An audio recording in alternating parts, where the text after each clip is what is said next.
Assalamualaikum dan salam sejahtera. Saya Nur Sahara binti Abdul Hanif bersama ahli kumpulan Li Yan Lin, Tan Chia Jo, Syed Hashim bin Wan Obeng dan Nurul Ain binti Osman. Kami daripada kumpulan 35 bagi kursus HFF 225 Falsafah dan Isu Semasa. Kami akan membentangkan tajuk kami iaitu kenaikan kos sara hidup ke atas pelajar universiti. Jadi, sebelum itu, mari saya terangkan apakah maksud kos sara hidup.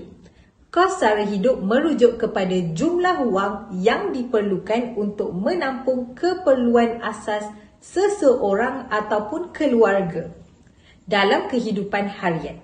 Ia melibatkan perbelanjaan untuk makanan, perumahan, pakaian, kesihatan, pendidikan, pengangkutan, hiburan dan keperluan asas lain.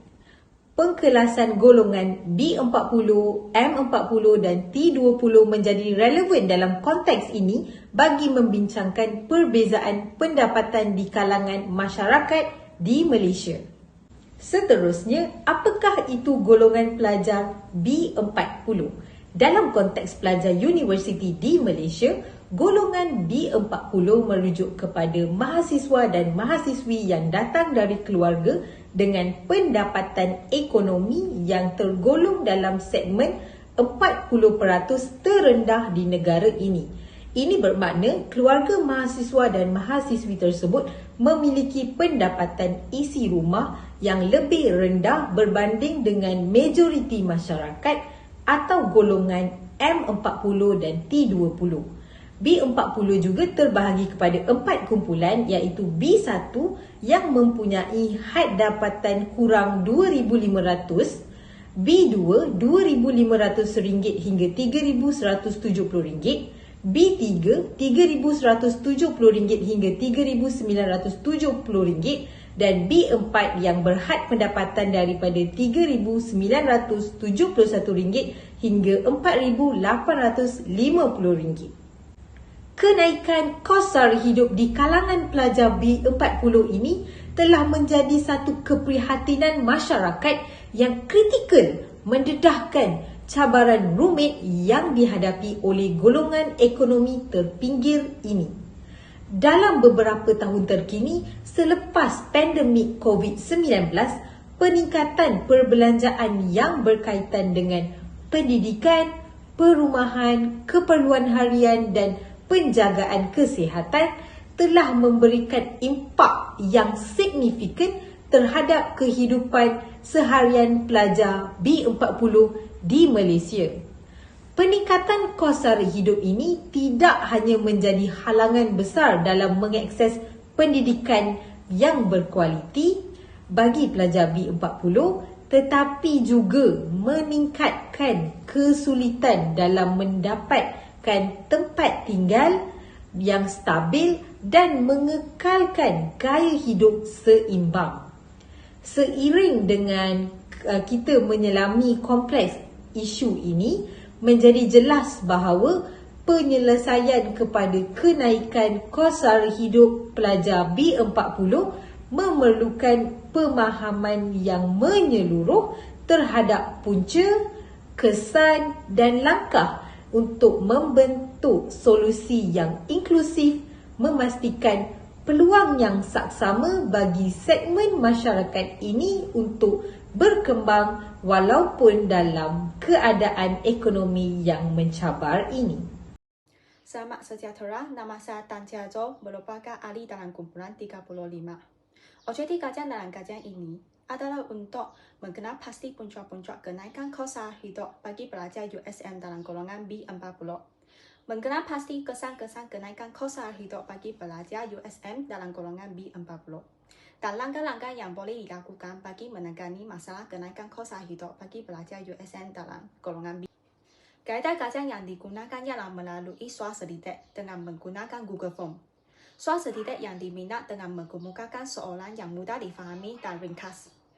Kajian ini menggunakan kaedah soal selidik dalam bentuk tertutup, iaitu soalan yang berstruktur dan responden hanya memilih jawapan yang dikemukakan sahaja.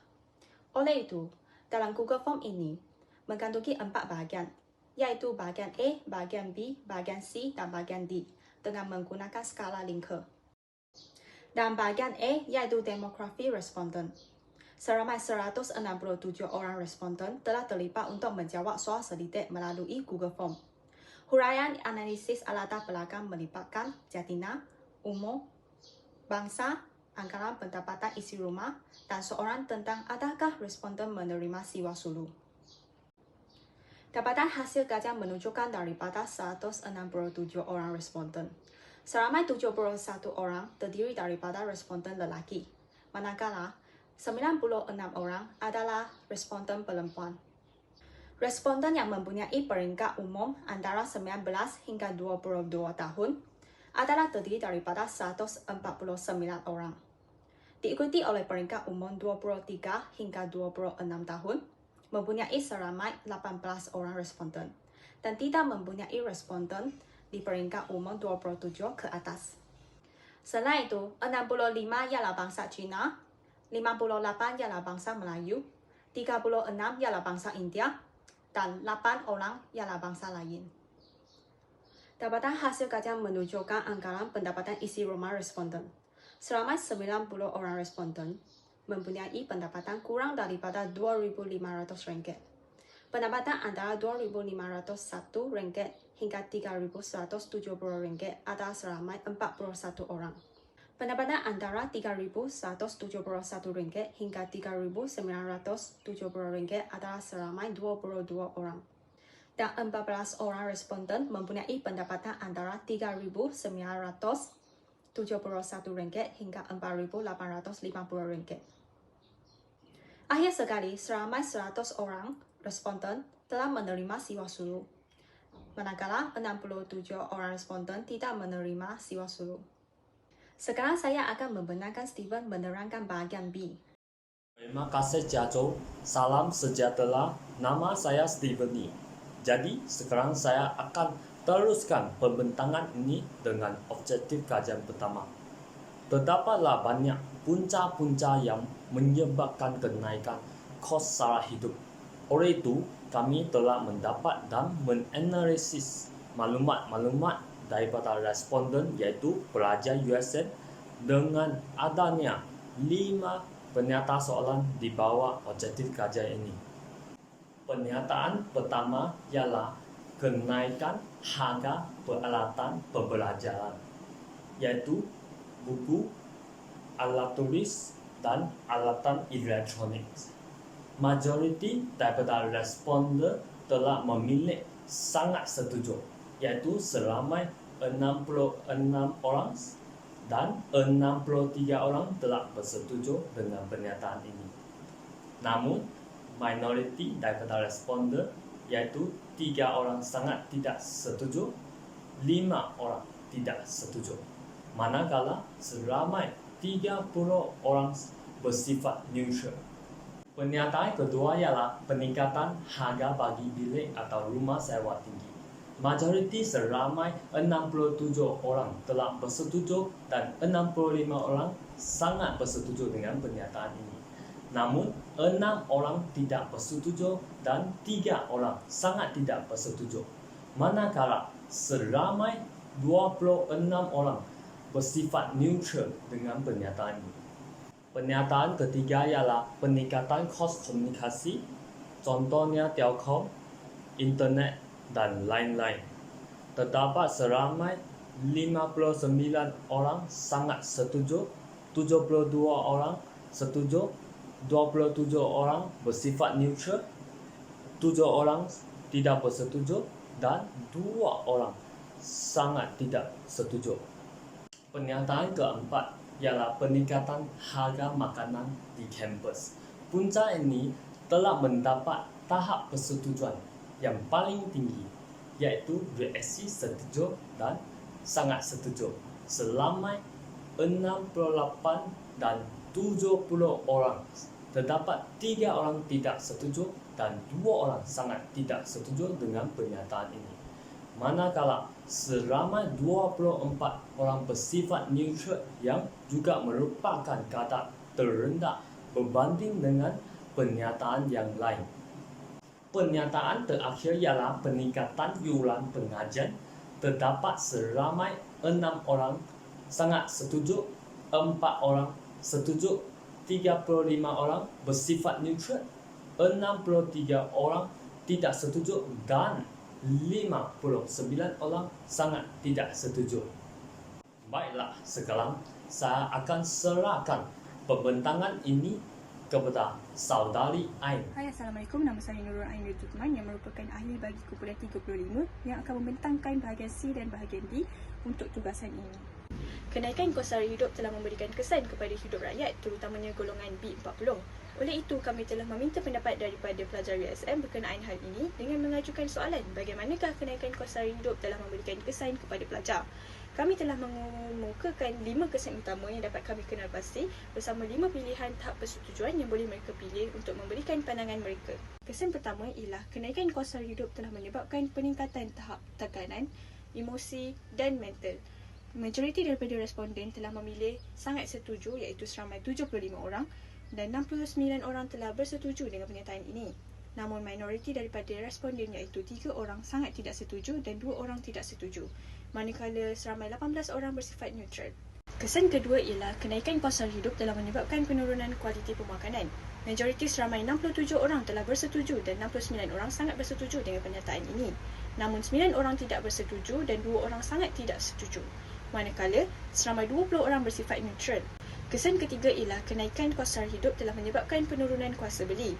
Majoriti seramai 94 orang telah sangat setuju dan 55 orang bersetuju dengan pernyataan ini. Kesan ini telah mendapat persetujuan yang paling tinggi dan kadar tidak setuju yang paling rendah berbanding dengan kesan-kesan yang lain iaitu 2 orang bagi setiap tidak setuju dan sangat tidak setuju. Manakala seramai 14 orang bersifat neutral yang juga merupakan kadar terendah berbanding kesan-kesan yang lain. Kesan keempat, kenaikan kos sara hidup telah menyebabkan peningkatan dropout ataupun kegagalan akademik. 55 orang bersetuju, 39 orang sangat setuju, 46 orang bersifat neutral dan 15 orang tidak setuju dan 12 orang sangat tidak setuju. Kesan terakhir, kenaikan kos sara hidup telah menyebabkan penurunan kebolehcapaian teknologi dan peralatan pembelajaran di mana 58 orang sangat setuju, 72 orang setuju, 28 orang bersifat neutral, 7 orang tidak setuju dan 2 orang sangat tidak setuju. Di sini kita dapat melihat keputusan bahagi bahagian D dengan lebih jelas melalui graf ini. Terdapat 5 langkah-langkah yang telah kami utarakan dalam soal selidik pada bahagian D ini yang boleh dilakukan bagi menangani masalah kenaikan kos sara hidup bagi pelajar USM dalam golongan B40. Langkah pertama ialah penawaran program diskaun atau voucher makanan di mana 87 orang sangat setuju, 63 orang setuju, 13 orang neutral, 2 orang tidak setuju dan 2 orang lagi sangat tidak setuju. Langkah kedua ialah penyediaan kemudahan pengangkutan yang berpatutan dengan 82 orang sangat setuju, 62 orang setuju, 19 orang neutral, 3 orang tidak setuju dan 1 orang sangat tidak setuju. Langkah ketiga ialah kerjasama dengan pihak industri untuk menyediakan peluang pekerjaan sambilan. 88 orang sangat setuju, 57 orang setuju, 18 orang neutral dan hanya 4 orang tidak setuju. Langkah keempat ialah pembaikan sistem permohonan dan pelulusan bantuan kewangan yang merupakan langkah paling dipersetujui para responden iaitu 113 orang sangat setuju, 42 orang setuju dengan jumlah tidak setuju 4 orang, manakala 8 orang bersifat neutral. Langkah terakhir juga mendapat persetujuan majoriti iaitu meningkatkan subsidi yuran pengajian di mana 109 orang sangat setuju dan 42 orang setuju dengan jumlah tidak setuju terendah iaitu 2 orang dan 14 orang bersifat neutral. Di sini kita dapat melihat keputusan bahagi bahagian D dengan lebih jelas melalui graf ini. Assalamualaikum dan salam sejahtera. Nama saya Syed Hashim bin Wa'ud Obeng daripada kumpulan 35. Seterusnya, saya akan membentangkan kesimpulan bagi hasil soal selidik kumpulan saya yang bertajuk Peningkatan Kos Sara Hidup ke atas pelajar USM dalam golongan B40. Kos sara hidup sentiasa berubah mengikut keadaan ekonomi semasa, terutamanya kepada golongan B40. Pada waktu ekonomi yang stabil mahupun merundum, golongan B40 akan tetap merasai kesusahan dan ketegangan dalam pengendalian wang harian untuk meneruskan kehidupan, lagi-lagi pelajar yang berada di alam universiti. Berdasarkan hasil soal selidik kami yang bertajuk Peningkatan Kos Sara Hidup ke atas pelajar USM dalam golongan B40, Peningkatan kos sara hidup kepada pelajar golongan B40 telah meningkatkan pelbagai jenis kesan, terutamanya kesan terhadap emosi dan mental seorang pelajar yang boleh menjurus kepada masalah akademik dan lain-lain lagi.